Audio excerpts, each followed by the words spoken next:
गए कि चलो अब तुम आगे बढ़ो, मैं तुम्हारे सर्कल में हाथ रखता हूँ, तुम आगे बढ़ो। तो सोचो अगर ऐसा हो गया तो फिर भारत की राजनीति में क्या होगा। तो फिर आप समझो कि ऐसा होगा। मैं आज चैलेंज करके कह रहा हूँ आपसे, और मैं बहुत हल्की बातें नहीं करता हूँ, मैं आज चैलेंज करके कह रहा हूँ। जिस दिन उन्होंने, मैंने हमेशा प्रयास किया, जिस दिन उन्होंने सिर्फ ये कह दिया कि मेरा खून है, मेरी औलाद है, इसके साथ खड़े हो जाओ, तो इस देश में कमजोर वर्गों की बच्चों की तरफ उनके अधिकारों की तरफ कुछ आंख नहीं उठा के देख पाएगा। मेरी बात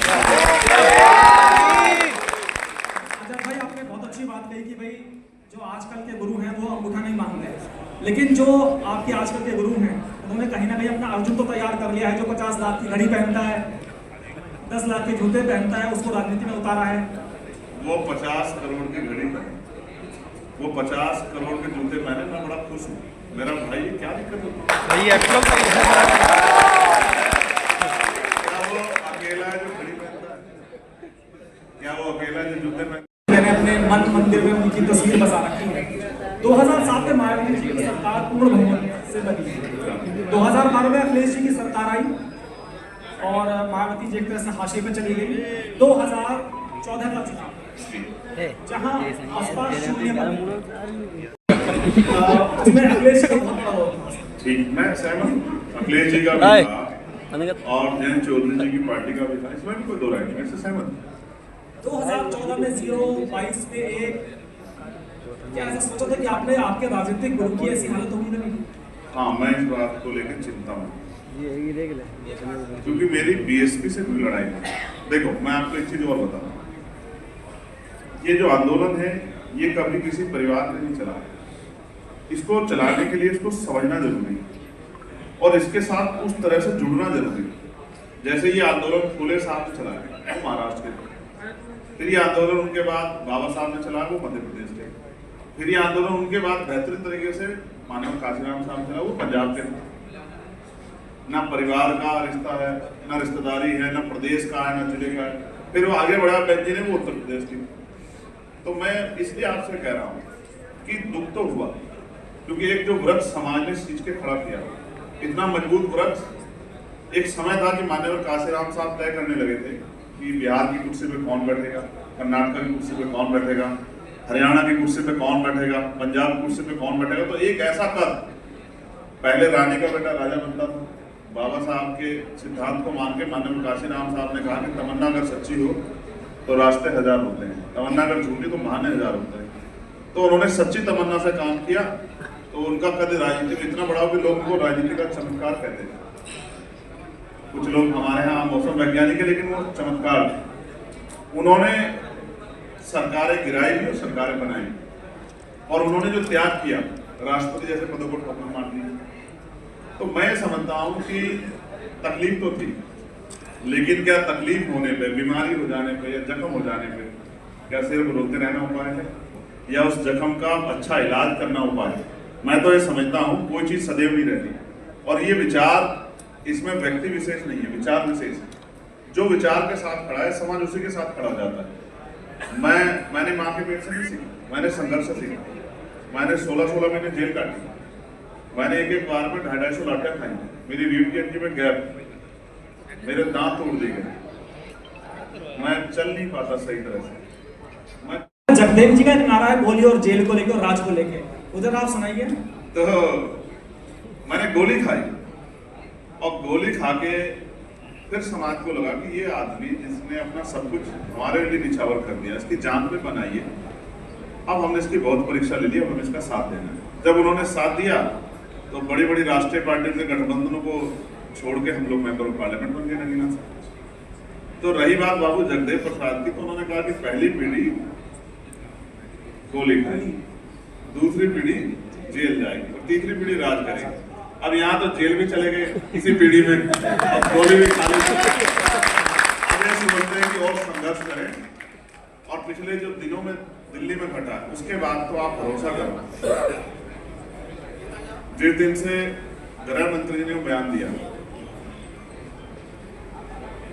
रातों की नींद मेरी हराम हो गई है, सो नहीं पा, बार बार झटके से उठ जाता हूँ जैसे बहुत कुछ छिड़ गया। मन आता है कि सड़कों पर उतर के सरकार को बताएं कि हम जवाब दे सकते हैं। साथियों से भी चर्चा करते हैं, फिर सोचते हैं भी कुछ पार्टी आंदोलन कर रही है उनको कर लेंगे, क्योंकि अब हम पे विकल्प है। हम इस बार एक हरियाणा में कहावत है, मैंने हरियाणा चुनाव लड़ा, वो कहते हैं रड़ काट देंगे। इस बार हम सरकार की रड़ काट देंगे, हमने भी तय कर लिया। और हम पे 14 अक्टूबर 1956 भी एक रास्ता है। मैं आज आपके माध्यम से कहना चाहता हूं कि अगर कोई बाबा साहब अम्बेडकर का अपमान करने का प्रयास करेगा तो 14 अक्टूबर 1956 भी हम पे एक रास्ता है, सरकार भूले। और उसके अलावा हम पे संकल्प भी रास्ता, मैंने कल ही अपने एक बड़े नेता से कहा कि एक दिन के आंदोलन से क्या होगा, ये तो आपने बहुत कर लिया, अगर हिम्मत है तो चलो जंतर मंतर पे अनिश्चितकालीन आंदोलन करते हैं, क्या तो सरकार छूटेगी या फिर हम खत्म हो जाएंगे तय, अगर लड़ना। क्योंकि हम लोग लड़ रहे हैं, कभी लड़ते हैं रेप हो गया, कभी हत्या हो गई, कभी घोड़ी रोक दी, कभी किसी चीज पे थके, परमानेंट सोल्यूशन ढूंढ रहे। जैसे बाबा साहब ने कहा political power is the master की, ये भी एक सोल्यूशन है। इसकी तरफ भी मेरा लोगों को आगे बढ़ाने का ध्यान है कि भाई पॉलिटिकल पावर हासिल कर लो तो कोई भी आपको ना लाठी मार पाएगा, ना आपका अपमान कर पाएगा, ना आपके अधिकार छीन पाएगा, बल्कि आपकी कलम में ताकत होगी, जिसे चाहे रोजगार दे देना और जिसे चाहे पैरों पे खड़ा कर देना, जिसकी चाहे जिंदगी बदल देना। मैं गाँव में जाता हूँ, सड़कें नहीं, पीने के पानी की व्यवस्था नहीं, प्रधानमंत्री की योजना जल नल योजना अच्छी योजना है, लेकिन अभी तक पटरी नहीं चढ़ी है, गाँव खुदे पड़े। तो ये भी एक रास्ता है जो मैंने आपको कहा कि सत्ता में आगे भी हम लोग इस काम को कर सकते हैं। लेकिन मैंने उनसे कहा कि एक संकल्प मेरे साथ कर लो कि अगले 2.5 साल घर नहीं जाएंगे, दिन रात मेहनत करेंगे और 2027 में पहली इनके ताबूत में, भाजपा के ताबूत में पहली कील उत्तर प्रदेश में ठोकने काम करेंगे। उत्तर प्रदेश में 2024 के चुनाव का नतीजा है, उसमें संविधान ने बड़ी भूमिका निभाई। जितने भी जिसमें पॉलिटिकल लोगों ने जितनी चर्चाएं की, जितना मंथन किया, उसमें लगा कि अगर संविधान की बात अगर लोगों तक नैरेटिव नहीं बनाते तो कहीं ना कहीं भारतीय जनता पार्टी का उत्तर प्रदेश में हाल नहीं होता। अब आपने बाबा साहेब का जो अपमान है उसको पुरजोर तरीके से उठाया। अमित शाह जी को एक तरह से आपने धमकाया भी है कि समाज ये अपमान खुलेगा नहीं, आप देखते रहिए आगे क्या होगा। तो क्या है मंशा सांसद चंद्रशेखर? देखो, हमें हमारे गुरुओं ने सिखाया कि बोलने से गुस्सा निकल जाता है। हम 21 तारीख को निकले, हमने कई मामलों पे एक दिन का धरना प्रदर्शन कर लिया, लेकिन अब मैंने तय किया कि मार्च के बाद मैं घर नहीं बैठूंगा। उत्तर प्रदेश की कोई गली, कोई मोहल्ला, कोई तहसील, कोई कस्बा, कोई शहर हम लोग नहीं छोड़ेंगे जहां जाके हम लोगों से नहीं कहेंगे बैठ के हमारे लोगों को अपमानित किया जा रहा है, वो कुर्सी हम इनके नीचे तक खींच लेंगे। और फिर जैसे काशीराम साहब ने कहा था कि मैं करोड़पति को रोडपति भी बना सकता हूं, तो मैं आपसे कहता हूं कि जिन्होंने ये किया है उनसे वो कुर्सियां हम लोग छीन लेंगे जिन कुर्सियों पर बैठ के वो इतने अहंकार में। मतलब आप केंद्र सरकार को सीधे सीधे ये मैसेज देने की कोशिश कर रहे हैं कि 2027 के चुनाव में बाबा साहब के अपमान का जो मामला है पूरी तरह से जिंदा रखेंगे लोगों के बीच में। मैं भूलने नहीं दूंगा, आप समझो मेरी बात, मैं भूलने नहीं दूंगा। हमारे लोग भूल जाते हैं, ये भावनात्मक लोग हैं, ये भूल जाते हैं, इनको भूलने नहीं देना। जिस दिन इन्होंने भूलना बंद कर दिया ना, मैं आपको लिख के देता हूँ, इन पे जुल्म होना बंद हो जाएगा। हमारे एक बड़े नेता 90 साल के मुझे मिले अभी बेगनपुर में, एक घटना हुई थी उसमें, तो उन्होंने मुझसे कहा कि याद रखो जिस दिन आप करो मरो पे उतर आए उस दिन आपकी हत्या भी बंद हो जाएगी। और मैंने उस बात को बहुत सोचा, जाके मैं वकील हूँ, हर चीज को तर्क की कसौटी पे ले जाता हूँ, तो मैंने सोचा उन्होंने सैनिक बल, आर्मी सबके होते मर रहे हैं, तो हम हमें ये सोचना है कि अगर जीना है तो मरना आना पड़ेगा। और जिस दिन मैं फिर कहता हूँ अपने लोगों को, एक बार जीने के ठान लो और जीना भी वो सम्मान। चंद्रशेखर जी, मैं केवल इसीलिए कह रहा था कि जो हमारे लोगों की मेमोरी होती है बहुत शॉर्ट टर्म मेमोरी होती है। जैसे कोरोना आया, कोरोना में लाखों लोगों की जान गई, उसके बाद लगा कि जब भी चुनाव होगा बीजेपी बहुत बुरी तरह से चुनाव हारेगी। दूसरा मैं नैरेटिव आप बताना चाहूंगा राम मंदिर के बारे में। जब राम मंदिर बना यहाँ पर, उसका उद्घाटन प्रधानमंत्री जी ने किया, तो एक लहर चल गई कि भाई अब तो खुशी है कि आज उत्तर प्रदेश में हम पे इतना अच्छा नेतृत्व है कि वो इस कैडर के काम को मिशन 78 के जरिए तेजी से आगे बढ़ा। फिर आपने जब कहा कि कोरोना काल वो इतना तकलीफ दे था, और अभी झांसी जवाब नहीं मांगती, क्योंकि मीडिया को देख के ही परसेप्शन बनता है। मीडिया चाहे तो बड़े से बड़े आंदोलन को छोटा दिखा दे और मीडिया चाहे तो छोटे से आंदोलन को बहुत बड़ा विरोध दिखा दे। तो मीडिया का भी कहीं ना कहीं दोष रहा, कोरोना काल हो या राम मंदिर का जो निर्माण कार्य हुआ, मगर जनता के जो मुद्दे हैं वो भी आज लोगों को समझना पड़ेगा। ये 21वीं सदी है, लोगों के पास सोशल मीडिया है, लोगों के पास फोन है, लोगों के पास तंत्र, लोग देखते हैं कि भाई ये सरकार जो कर रही है ये वास्तविकता में अच्छा काम कर रही है, ये सिर्फ दिखावा कर रही है। और आज जनता सरकार की सच्चाई से वाकिफ हो गई। हम 2 सीटों में लड़े 2024 में, एक नगीना, दूसरी डुमरियागंज। डुमरियागंज में हम एक दिन पहले हमने तय किया कि माननीय राष्ट्रपति की चुनाव लड़ना है, और आपने जान के खुशी होगी 81,000 से ज्यादा वोट हमें पड़े। बड़ी तीसरी राष्ट्रीय पार्टी को 30-32 हजार वोट पड़े। और ये सोचिए कि अगर हमने पहले से वहां तैयारी की होती, जबकि लोग मन बना चुके थे, तो परिणाम वही होता जो नगीना में था। लोग अब समझदार हो गए और लोग देख रहे हैं कि कौन उनके लिए लड़ रहा है। होमगार्ड का मामला हो, पुलिस का मामला हो, रिफॉर्म का, या आशा आंगनबाड़ी का मामला हो, चाहे ग्राम चौकीदार का मामला हो, भोजन माता का मामला हो, कोई ऐसा व्यक्ति नहीं जिसकी आवाज हमने पार्लियामेंट में नहीं उठाई। सबके लिए हम लोग पार्लियामेंट में हमने आवाज उठाई, मंत्री जाके मिले, उनसे कहा, आग्रह किया कि साहब आप सरकार में हो तो करो ना। आपके अभी सरकार के मंत्री आए थे, उनसे भी मैं 3 दिन पहले मिला। मैंने उनसे कहा मैं नगीना क्षेत्र से जीत के आया हूँ कि वहाँ की जनता का मेरे ऊपर कर्ज है। वहाँ महिलाओं को आज भी घर चलाने के लिए भट्टों पे काम करना पड़ता है, कोलू पे काम करना पड़ता है, उनको खेतों में काम करना पड़ता है, उनको दिहाड़ी मजदूरी करनी पड़ती है, 100-120 ईंटें सर पे उठा के ऊपर चढ़ना पड़ता है। आप वहाँ MSME के जरिए रोजगार की व्यवस्था कराओ। उन्होंने हालांकि मुझसे कहा कि आप आओ मेरे साथ बैठो, हम लोग चर्चा करेंगे किस तरह वहाँ की महिलाओं को रोजगार मिले, वहाँ के नौजवानों को रोजगार मिले। इसके लिए मैं जो हमारे मिनिस्टर है वो उनके पास गया, उनसे मैंने कहा कि वहाँ के नौजवान को रोजगार कैसे मिले। तो इसके लिए मैंने कहा आपकी जो योजना है सरकार की, उसको प्राथमिकता को ले जाने की मैं कोशिश कर रहा हूँ। राजनीति का मतलब ये नहीं कि सिर्फ विरोध करना है, हमारी कोशिश है कि किसी भी तरह से लोगों के काम आ सके, उनको आंसू पूछ सके, उनकी जिंदगी में खुशहाली ला सके। और जिस तरह से हमने वन नेशन और वन एजुकेशन की बात हमने पार्लियामेंट में उठाई, 1 नेशन 1 हेल्थ सिस्टम की बात हमने पार्लियामेंट में उठाई, अभी तक शायद नहीं उठा पाया उस तरह से। और जिस दिन ये सिस्टम लागू होगा आप देखना बहुत बड़ा बदलाव जो है देश में होगा। और मैंने प्राइम मिनिस्टर को भी 3 दिन पहले पत्र लिखा कि अगर प्राइम मिनिस्टर वाकई में बाबा साहब अम्बेडकर को मानते हैं, और अब तो विपक्ष भी कह रहा है कि वो भी बाबा साहब अम्बेडकर को मानते हैं, लेकिन हालांकि इनको देखने के लिए इनके कार्यकाल में बाबा साहब अम्बेडकर के विचारों पे क्या काम हुआ, बाबा साहब अम्बेडकर के विचारों को कितना आगे बढ़ाया गया, बाबा साहब अम्बेडकर की सोच पे को कितना मजबूत किया, ये भी आप देख सकते हैं इनके कार्यकाल के आधार पर। ये इसी से पता लग जाएगा कि कौन कितना अम्बेडकरवादी है। लेकिन फिर भी आज तो माहौल अच्छा है पार्लियामेंट में, तो मैंने 10-12 मांगे प्राइम मिनिस्टर को लिखी कि साहब आप देश के प्रधानमंत्री, इनको लागू करा दो, तो हम भी मान लें कि आप जो है बाबा साहब अम्बेडकर का अनुयायी है। और अगर आप नहीं लागू कराते तो ये भी स्पष्ट हो जाएगा कि आपका बाबा साहब अम्बेडकर के प्रति प्रेम और विपक्ष का बाबा साहब अम्बेडकर के प्रति प्रेम वो इसलिए दिखा हुआ है कि आज कमजोर वर्गों पे बाबा साहब अम्बेडकर के 4 बच्चे कुर्बानियों से वोट का अधिकार है।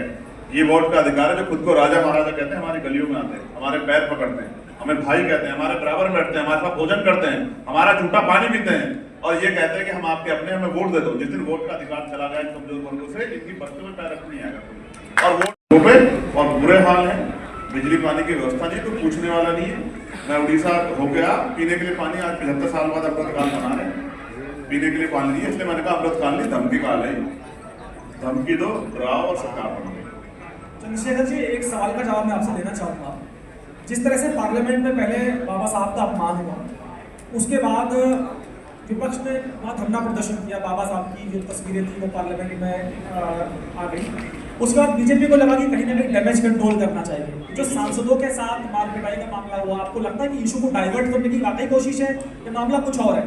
देखिए, एक सच को छिपाने के लिए कई झूठ बोलने पड़ते हैं, सच होते हैं, तो कई तरह के प्रयास किए गए। हालांकि विपक्ष के साथी उनके जाल में फंस गए, इसलिए पूरा मामला डाइवर्ट करने की कोशिश की। लेकिन मैं आपको ये भी बता दूं कि वो जो विपक्ष वहां विरोध कर रहा है, ये विरोध उनका नहीं,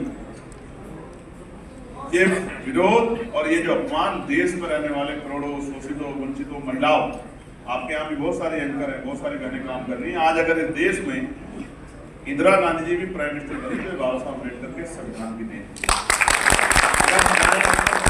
हमारी नेता बहन जी 4 बार चीफ मिनिस्टर बनी महिला होने के बाद, तो ये बाबा साहब अम्बेडकर के संविधान की देन। और अगर देश में जो खुद को चाय बेचने वाला कहते हैं और वो खुद कहते हैं कि मैं पिछड़े वर्ग से आता हूँ, अगर पहले तो रानी का बेटा राजा बनता था, अगर वो भी प्राइम मिनिस्टर बने या आदिवासी मुख्यमंत्री महिला जो है वो राष्ट्रपति बनी, ये बाबा साहब अम्बेडकर के संविधान की देन है। और मैं बैठा हूँ बाबा साहब अम्बेडकर के संविधान की देन, जो मेंबर ऑफ पार्लियामेंट है और देश की सरकार से अपने सवाल पूछता है पार्लियामेंट में खड़े होकर, ये देश के संविधान ने दिया, जिसने हजारों साल की व्यवस्था को इतनी बड़ी चोट दी और समता समानता का नारा देके जो है, अवसर की भी समता, लेकिन अभी सामाजिक और आर्थिक विषमता देश में है। एक तरफ बड़े बड़े पैसे वाले लोग जिनके पास कितने साधन संसाधन है उनको भी नहीं पता, उनकी पीढ़ियों को भी नहीं पता, उनकी 20 पीढ़ी बिना काम करे अच्छे जीवन बिता सकते हैं। और एक तरफ वो लोग जिनके बच्चे रात को पेट पे हाथ फेर के सो जाते हैं और उनके माँ बाप जो है भोजन की जगह कोई बात उनको सुना देता कि कल आपका अच्छा दिन आएगा। इस तरह की व्यवस्था भी आज भारत में है। चंद्रशेखर जी, एक सवाल फिर दोबारा से मैं मायावती जी से रिलेटेड आपसे पूछना चाहूँगा। देखिए 2014 से पहले अगर मैं बात करूँ तो चाहे समाजवादी पार्टी पॉलिटिक्स में कद घटता गया और दलितों को लगा कि भाई मायावती अब उनकी मसीहा नहीं रही है और उन्होंने उनको राजनीतिक शक्ति देने से मना कर दिया। तो उसके बाद मुझे लगा कि तमाम दलों में होड़ लगी दलितों को लुभाने की कि भाई हम ही आपके सबसे बड़े मसीहा हैं। 2024 में आपने देखा कि समाजवादी पार्टी ने किस तरह से संविधान की बात हाथ ली और कहा कि भाई संविधान खत्म हो जाएगा, दलितों का आरक्षण हम लोग खत्म कर देंगे। तो क्या वाकई आपको लगता है कि जो मायावती के हाथ से जो दलित फिसला है उस वोट बैंक को सो कॉल्ड सेकुलर पार्टी अपने बारे में कैसे खींचे, इसकी कोशिशें ज्यादा हो रही हैं? मैं उदाहरण के तौर पे आपसे कहना चाहता हूँ, पानी अपना रास्ता खुद बनाता है और उसको रास्ता नहीं मिलता तो वो सामने आने वाली जो दीवार है या जो भी शक्ति है उसको तोड़ देता है। बीएसपी से पहले यही समाज कांग्रेस पार्टी को वोट देता है और जब लीडर हुआ तो जनता पार्टी को वोट दिया, फिर बीएसपी को वोट दिया। जब तो समाज ने देख लिया कि कुछ बन नहीं पा रहा और एक मजबूत आंदोलन भीम आर्मी के रूप में 2014 से शुरू हुआ। जब हम राजनीतिक रूप से कमजोर हुए तभी हमने अपनी सामाजिक जिम्मेदारी को कंधों पर उठा के सामाजिक आंदोलन को भीम आर्मी के जरिए मजबूत किया। वो इतना एग्रेसिव आंदोलन था कि भीम आर्मी का नाम सुन के अधिकारी अपने दफ्तरों के कुंडे बंद कर लेते कि भीम आर्मी के लोग आ रहे हैं। उस आंदोलन में शक्ति थी, उस आंदोलन में गूंज थी, उस आंदोलन में विचार था, उस आंदोलन में जुनून था। उस आंदोलन की शक्ति से सभी दलों को लगा कि अगर ये आंदोलन तेजी से आगे बढ़ता रहा तो फिर ये समाज इधर से हटके इस लीडरशिप में चला जाएगा। तो उसको कोशिश की जा रही है, लेकिन वो समाज समझदार समाज वो जानता है कि समय समय पे किसी ने कमी नहीं छोड़ी जख्म देने, चाहे वो जो आज सत्ता में इनसे पहले सत्ता वाले रहे और चाहे उत्तर प्रदेश में जो आज सत्ता में इनसे पहले वाले सत्ता वाले रहे। सबने समय समय पे जब मौका मिला ऐसा इलाज किया कि हमारे आंदोलन ने इनको 10 कदम आगे बढ़ाया, उन्होंने इनको 20 कदम पीछे धकेलने का काम किया।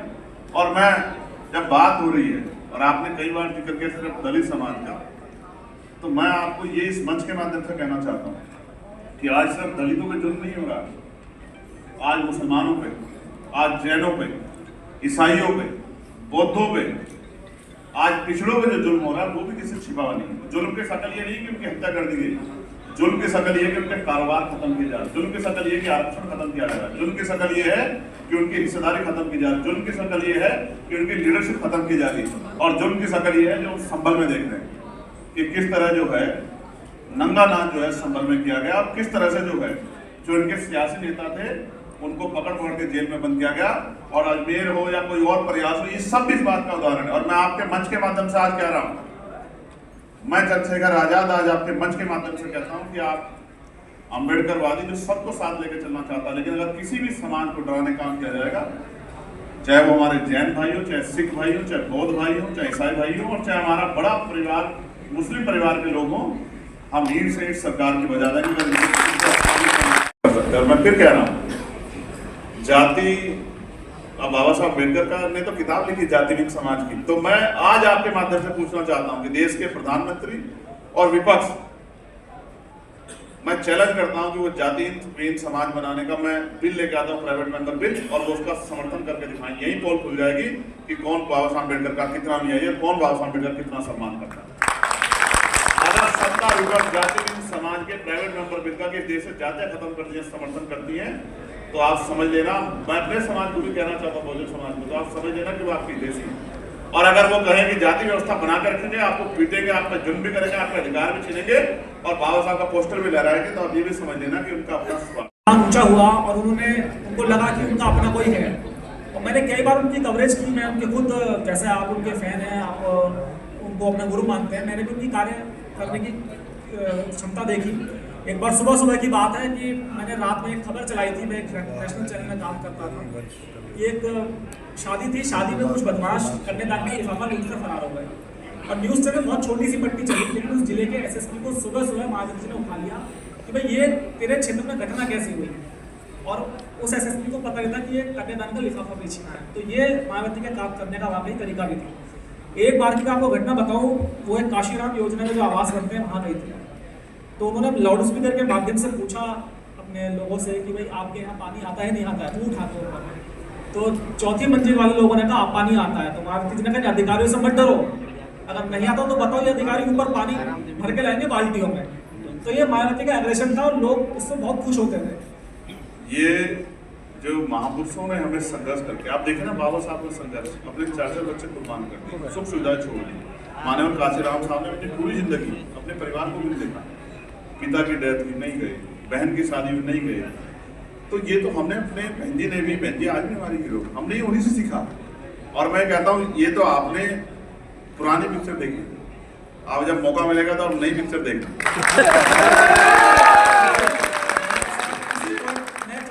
उसी पॉइंट पर आ रहा हूँ, नई पिक्चर क्या होगी? जो नहीं चाहते थे उनका भलाओ, जो चाहते थे उनका ज्यादा भलाओ। पहली बात मैं आपको ये कहूँ, ये लड़ना हमने अपने महापुरुषों से सीखा, और ये आज से नहीं तो लंबे समय से चली आ रही है देश में। वर्ण व्यवस्था, जाति व्यवस्था और ये सांप्रदायिक सब चला रहा है, धर्म के आधार पे, फिर अब जाति के आधार पे जुर्म जो है सदियों चला रहा है। और ये गुस्सा नहीं है, ये हमारा तरीका है जिससे हम अपने लोगों का मनोबल बढ़ाते हैं, उनको उनकी शक्ति का एहसास कराते हैं।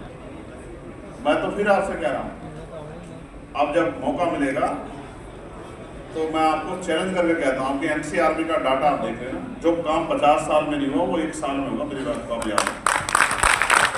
और ये भी डाटा देख लेना, अगर नियत हो सरकार की, जैसे मैं आपका यहाँ का जिक्र करूँगा, मैंने एक कारोबार की बात की थी आपको, जूता व्यापारी कि साहब हम पे से जीएसटी का टैक्स कम करो, क्योंकि आप तो रोजगार नहीं दे रहे, लेकिन हम यहाँ लाखों लोग जो हैं उस जूते के व्यापार में जुड़े हुए। एक जूता बनता है जो मशीन से बनता है, मशीन मैन्युफैक्चरिंग होता है, एक जो हाथ से बनता है, जो हैंडीक्राफ्ट जिस दायरे में उसको लाते हैं।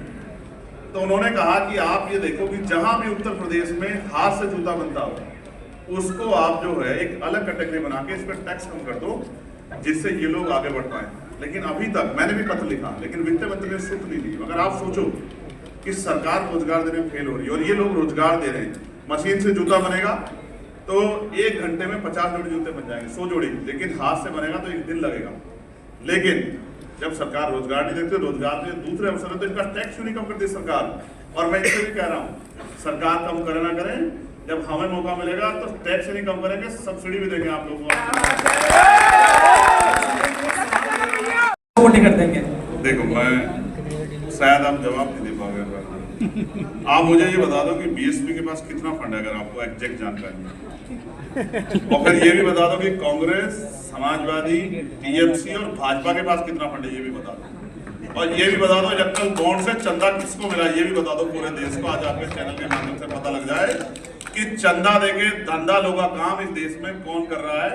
और आप सारे सवाल उनको पूछे, वो सरकार में नहीं, ना वो विपक्ष ना सरकार में, आप उसे सरकार में पूछते तो बताता किस तरह इस देश को दोनों हाथ से लूटा जा रहा है। डबल इंजन की सरकार नीचे से भी लूट रही है और ऊपर से भी लूट रही है। और जनता की 70 साल पुरानी, हम लोकशाही में हैं और हमारी स्टेट की टीम तय करती है कि किसको लड़ाना है, और वो जिले से आती है बात, और वो जिसको तय करते हैं मैं उनसे ही कह देता हूँ, जो स्टेट के प्रभारी अक्सर वो कहते हैं कि आपको साइन करने चाहिए, मैं कहता हूँ कि आप ही करो, मेरा काम तो कार्यकर्ता का है। हमारी पार्टी विचारधारा के आधार पर है। और रही बात, मैं उनको भी प्रोटेक्ट नहीं कर रहा, उनके ऊपर आरोप लगे, इनका जवाब उनको देना है। लेकिन ये सच है कि पैसे की राजनीति से गरीबों के अंदर जो नेतृत्व था, जो संघर्ष का नेतृत्व था, वो नेतृत्व आना बंद हो गया है। और इसमें सिर्फ पैसा नहीं, इसमें परिवार भी योगदान में आता है। आज कोई लीडरशिप उठा के देख लो किसी पार्टी की, सब कहते हैं कि परिवारवाद के खिलाफ है, लेकिन सबके यहाँ बराबर है। लेकिन ये भी एक कड़वा सच है कि हम इन दोनों चीजों से दूर होके, और मैं आज इस मंच से आपसे कहता हूँ, कोई नहीं कह पाएगा, ऑन रिकॉर्ड कह रहा है, हमारे लीडर सुन रहे हैं, मैं आज आपको इस मंच से कहता हूँ कि मेरे परिवार में जो आने वाली पीढ़ी है वो इस पार्टी में अगर काम भी करना चाहेगी तो वर्कर बन के काम करेगी, लीडर बन के कभी नहीं काम करेगा। मैं कोशिश करूंगा कि वो किसी और प्रोफेशन में जिसमें उनका दिल उसमें जाके काम करे, क्योंकि अगर मेरे बात कोई आंदोलन को चला पाएगा तो वो चला पाएगा जिसने मेरी तरह जुल्म सा होगा या जिसमें लड़ने की शक्ति होगी। मेरे परिवार का बच्चा जो है जो सुख सुविधा में पलेगा, क्योंकि मुझे तनख्वाह मिलती है, वो नहीं लड़ पाएगा, क्योंकि लड़ने के लिए फिर फौलाद का जिगरा चाहिए होता है। गोली खाना कोई आसान काम नहीं, गोली की आवाज से लोग भाग जाते हैं। मैंने बहुत कुछ देखा है जिंदगी में। मैंने एक बार में 250 लाठियां खाई, और जब रीढ़ की हड्डी चटकती है ना तो पसीना कहाँ से आता है आप शायद ना जानते। तो शेखर जी, आपने कहा कि आप परिवारवाद के खिलाफ हैं, और बहुत अच्छा लगा कि आपने खुले मन से कह दिया कि जब आप राजनीति में और ज्यादा सफल हो जाएंगे तो आपके परिवार से कोई नहीं आएगा, बल्कि वो लोग आएंगे जो आपके संघर्ष के साथी हैं, जिनमें वाकई ऑन रिकॉर्ड कह रहा हूँ, ऑन रिकॉर्ड कह रहे हैं, ये बात आपकी ये आपके पास रहेगी। हाँ। अब ये होता क्या है ना, कोई कह देता तो बाद में एक क्लिप चिपकाते हैं। लेकिन मेरा सवाल यहाँ पर आपसे ये है कि 2027 का चुनाव आप अकेले लड़ेंगे या समझौता करेंगे किसी से कोई? और बाकी अगर चुनावी अलायंस कोई होगा तो वो स्टेट की लीडरशिप तय कर देंगे, जो वो तय कर देंगे। हम तो उनके सामान्य कार्यकर्ता वही मानेंगे उनकी बात को, क्योंकि लोकशाही आप कहते हैं, लोकशाही लोकतंत्र है हमारे यहाँ। अगर उनको लगेगा गठबंधन करना तो करेंगे, और नहीं लगेगा तो नहीं करेंगे, बस लड़ेंगे मजबूती से। लेकिन आपकी विचारधारा परिवारवाद के खिलाफ है, और उत्तर प्रदेश में समाजवादी पार्टी हो या कांग्रेस की बात करें, उनमें परिवारवाद है, तो अपनी विचारधारा के साथ समझौता करेंगे आप? मैं आपको फिर बता दूं, पॉलिटिकल अलायंस परमानेंट नहीं है। इस पे आपको मैं बाबा साहब अम्बेडकर के बहुत सारे कोट दे सकता हूँ। उन्होंने कहा अगर 51% सहमति हो तो हम राजनीतिक समझौते कर सकते हैं। वो ये भी नकारता है कि रोटी बेटी का रिश्ता करो, वो भी कहता है साथ खाना भी ना खाओ, लेकिन अपनी समस्याओं से लड़ने के लिए और जो नुकसान हो रहा है प्रदेश को, देश को, उसको उस नुकसान को रोकने के लिए, प्रदेश की जनता और देश की जनता की खुशहाली के लिए अगर 51% सहमति तो मिलजुल के काम कर लेना चाहिए। हम अपनी पार्टी में उनके विचार नहीं ला रहे हैं, उनके विचार उनके साथ है, हमारे विचार उनके साथ है, अपने साथ है, और हम अपने विचारों के साथ ही आगे बढ़ेंगे। ये बात मैं आपको स्पष्ट करना चाहता हूँ। उत्तर प्रदेश के मुख्यमंत्री योगी आदित्यनाथ का एक नारा था कि बटेंगे तो कटेंगे, बहुत फेमस हो रहा है, सोशल मीडिया पर वायरल हो रहा है, कह रहे हैं कि जी हरियाणा में सरकार इस नारे ने बनवा दी, महाराष्ट्र में सरकार बनवा दी। आप क्या कहना चाहेंगे इस नारे के बारे में? नहीं, मुझे किसी के नारों को कुछ नहीं कहना, मगर इस नारे से हमारे लोगों को सीख लेनी चाहिए कि बहुजन समाज जब तक 6743 जात में बटा रहेगा तभी तक कटता रहेगा, तभी तक लूटता रहेगा, तभी तक पिटता रहेगा। और जिस दिन एकजुट हो गया, बहुजन समाज बन गया, उस दिन ना लूटेगा, ना कटेगा, ना पिटेगा, और आत्म सम्मान का जीवन, स्वाभिमान का जीवन जिएगा, मुख्य धारा में आएगा, और वो सुख सुविधा प्राप्त करेगा जो सुख सुविधा इस देश के उद्योगपति और जो ताकतवर लोग हैं वो लोग लेगा। यानी कि इस नारे का इस्तेमाल आपने अपने पर्सनल फायदे के लिए कर ही लिया? मेरा पर्सनल फायदा तो यही है कि ये मूवमेंट आंदोलन आगे बढ़े। मेरा पर्सनल भी ये है, मेरा परिवार भी ये है, और मेरा सब कुछ ये है कि बहुजन समाज अपने पैरों पे खड़ा हो। संबल के मुद्दे पर आप क्या कहना चाहेंगे? आप भी वहां पर जाना चाहते थे, आपको नहीं जाने दिया गया। संबल में सरकार के सारे पे नंगा नाच हुआ, और संबल में जिस तरह से लोगों को पीटा गया, लोगों पे गोलियां चलाई गई, ये लोकतंत्र की हत्या थी, और अपने अपराध छिपाने के लिए वहां लोगों को जाने से रोका गया। सब सरकार की देखरेख में, कोई छिपावा नहीं। जब हम ताकत में आएंगे इसकी जांच कराएंगे, और जांच दोषी अधिकारियों पर सख्त कार्रवाई करेंगे कि दोबारा कोई ऐसा अधिकारी ऐसे काम ना करे। राजनीतिक पिक्चर क्या खुलासा आप करेंगे? फ्यूचर में क्या होने जा रहा है? क्या किसी परेशान व्यक्ति की मदद करना राजनीतिक काम है? बिल्कुल काम नहीं है राजनीतिक काम, लेकिन राजनीति में कहा जाता है कि राजनीति में कोई भी काम, कोई भी स्टेप बिना काम के नहीं होता, उद्देश्य होता है। मैं ये बताता हूँ, इस्लाम का एक कोट है कि अगर आप किसी की मदद करते हैं और उसके पीछे आपका स्वार्थ, उसमें आप कोई मदद चाहते हैं, तो मदद जो है वो जो आप मदद कर रहे हैं वो बेकार साबित हो जाती है, वो मदद नहीं रहती, वो स्वार्थ हो जाता है। तो मैं ये कह रहा हूँ, हम कोई भी काम करते हैं, आज चुनाव नहीं था, देखिए मैं 21 तारीख में गया, 20 में वोट पड़ गए थे, तो मैं ये भी नहीं कहा कि चुनावी फायदा हो जाए, लेकिन मैं अपने किसी साथी का हाथ नहीं छोड़ता, जिसको मेरी जब जरूरत होती है मैं उसके साथ खड़ा था, और जिसके साथ मैं खड़ा हूँ मैं खड़ा हूँ, और जिसके साथ नहीं हूँ नहीं हूँ, जिसके साथ उसके साथ हूँ। इस बात से कोई फर्क नहीं पड़ता कि वो जेल में है या घर में है या महल में, से कोई फर्क नहीं पड़ता। सरकारी जो क्षेत्र हैं उनमें दलितों को जो आरक्षण मिला है उस पर भी लगातार बहस चल रही है। ऐसे में आपने एक नया विवाद छेड़ दिया है, प्रधानमंत्री जी को शायद आपने पत्र लिखा है कि जो प्राइवेट क्षेत्र है उसमें भी रिजर्वेशन होना चाहिए। क्या आपको लगता है कि प्राइवेट क्षेत्र इसके लिए तैयार होगा? प्राइवेट क्षेत्र कौन होता तैयार न होना, सरकार की ताकत है। जब सरकार लेटरल एंट्री कर सकती है, जब सरकार निजीकरण कर सकती है, तो निजी क्षेत्र कैसे बने आप ये समझिए ना। उनको जैसे एक कंपनी लगती है तो उसको 1000 बीघे जमीन 1 रुपए की लीज पे दी जाती है 100 साल के लिए। वही जमीन अगर किसान को दी जाएगी तो हजारों रुपए लिए जाएंगे, लाखों रुपए लिए जाएंगे। फिर उनका कितना टैक्स छोड़ा जाता है, टैक्स फ्री किया जाता है, फिर उनको तमाम तरह की सुविधा दी जाती है, फिर उनको जो है लोन दिया जाता है। वो सब जनता का पैसा। और जब जनता का पैसा आप किसी सेक्टर में लगा रहे हो तो जनता का तो सेक्टर हुआ। और जनता के सेक्टर में अगर आप 85% कमजोर वर्गों को मुख्य धारा में लाने काम कर रहे हैं, उनको हिस्सेदार देने काम कर रहे हैं, तो फिर इसमें क्या बुराई है? आप ये बताओ, अभी EWS लागू हुआ, क्या संविधान में इसका प्रोविजन है? संविधान में आरक्षण का जो आधार है वो सामाजिक पिछड़ापन और शैक्षिक पिछड़ापन और हिस्सेदारी, ये उसका आधार है। लेकिन उनके लोग कुर्सियों पर बैठ रहे हैं। अगर आप इस बात से सहमत हैं तो मैं कहूँगा कि प्राइवेट सेक्टर को तैयार नहीं होना चाहिए।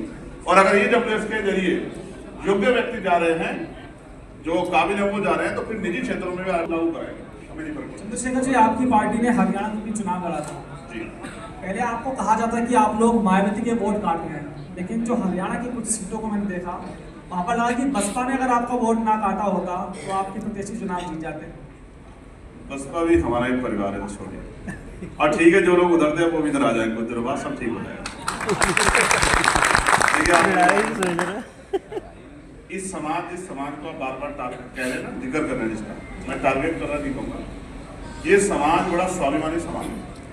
अगर मैं इनको एक कॉल दे दूँ ना, आज कह रहा हूँ आपसे बैठ के, कल सड़कों पे आना है, तो सरकारें घुटने पे आ जाएंगी। मेरी बात को आप याद रखना। मैंने इनको रोक, तो 3 दिन में सरकार घुटनों पे आ गई थी और पूरी कैबिनेट में जो है SC ST एक्ट में जो है दोबारा से उसको ताकतवर बनाया था। मैं इनको रोक के बैठा हूँ कि मान जाओ। चंद्रशेखर जी, जब भारतीय जनता पार्टी कहीं चुनाव हारती है, उत्तर प्रदेश में मायावती जी की कमी के बाद माना जाए, इस मंच से आप कहेंगे कि उत्तर प्रदेश में वो कमी पूरी हो गई है चंद्रशेखर आजाद के? नहीं, आपका सवाल आपको दोबारा कहना पड़ेगा, ये बड़ा कंफ्यूजिंग सवाल है। सवाल मेरा ये था चंद्रशेखर जी कि नेताओं से मेरी बात हुई तो उन्होंने कहा कि भाई हम लोग भाजपा में दलित लीडरशिप डेवलप नहीं कर पाए। नेता तो बहुत हैं लेकिन स्टैब्लिश नहीं कर पाए हैं। उसके बाद मायावती जी की पार्टी की मैं बात करूं तो मायावती जी जब से कमजोर हुई हैं पॉलिटिक्स में, तो एक दलित नेता की जगह खाली है। तो क्या माना जाए कि चंद्रशेखर आजाद ने वो कमी पूरी कर ली है? अब उत्तर प्रदेश मेरे माथे पे लिख दो कि मैं दलित नेता हूँ। जब तक आप मेरे माथे पे दलित नेता नहीं लिखोगे, तब तक मुझे लगता है कि मीडिया के लोगों को सपोर्ट नहीं पड़ेगा। ये बताओ कि मैं दलित समाज में पैदा हूँ, इसीलिए आप मुझे दलित नेता बार बार कह रहे हैं। आप मुझे क्यों बताओ, फिर आप योगी जी कहो कि वो जाति के नेता क्यों इस काम को करना चाहते हैं? नहीं, चंद्रशेखर जी का कोई टारगेट नहीं कर रहा हूँ। दरअसल राजनीति बिना जाति की नहीं होती, आप भी जानते हैं। राजनीति में मैं तो जातिहीन समाज की बात कर रहा हूँ। जाति का शब्द नहीं है, और वाकई ऐसा होना चाहिए, जातिहीन समाज होना चाहिए। चलिए चंद्रशेखर जी, इस सेशन यहाँ पर ना हिंदू ना कोई दलित है ना कोई बड़ा है। नहीं बताओ, सोशल कोज है तो वहां से बहुत सारे लोगों की एंट्री बैन क्यों कर दिया आपने? अगर सोशल कोज है, अगर वो सोशल कोज है तो आपने ये जो सरकारी पैसा आप वहां लगा रहे हैं, आपने इतने लोगों की एंट्री क्यों बंद की है? फिर सबकी एंट्री होनी चाहिए कि वहां व्यापार कौन करेगा, वहां दुकान कौन लगाएगा, आपने बंद की है ना। तो ये सोशल कोज नहीं है, ये सरकारी कोज है। और मेरा बसंता में ये सारा पैसा शेड्यूल कास्ट बैकवर्ड के बच्चों की फीस में, उनके स्कॉलरशिप में लगा देता कि उनके बच्चे आगे बढ़े। मैं एक लाइन साफ कहता हूं, आर्थिक उन्नति के बगैर समाज अपने पैरों पर नहीं खड़ा होगा। सामाजिक गैरबराबरी दूर होने के लिए इनकी आर्थिक उन्नति भी होना जरूरी है, जिसका किसी सरकार में कोई रास्ता नहीं है।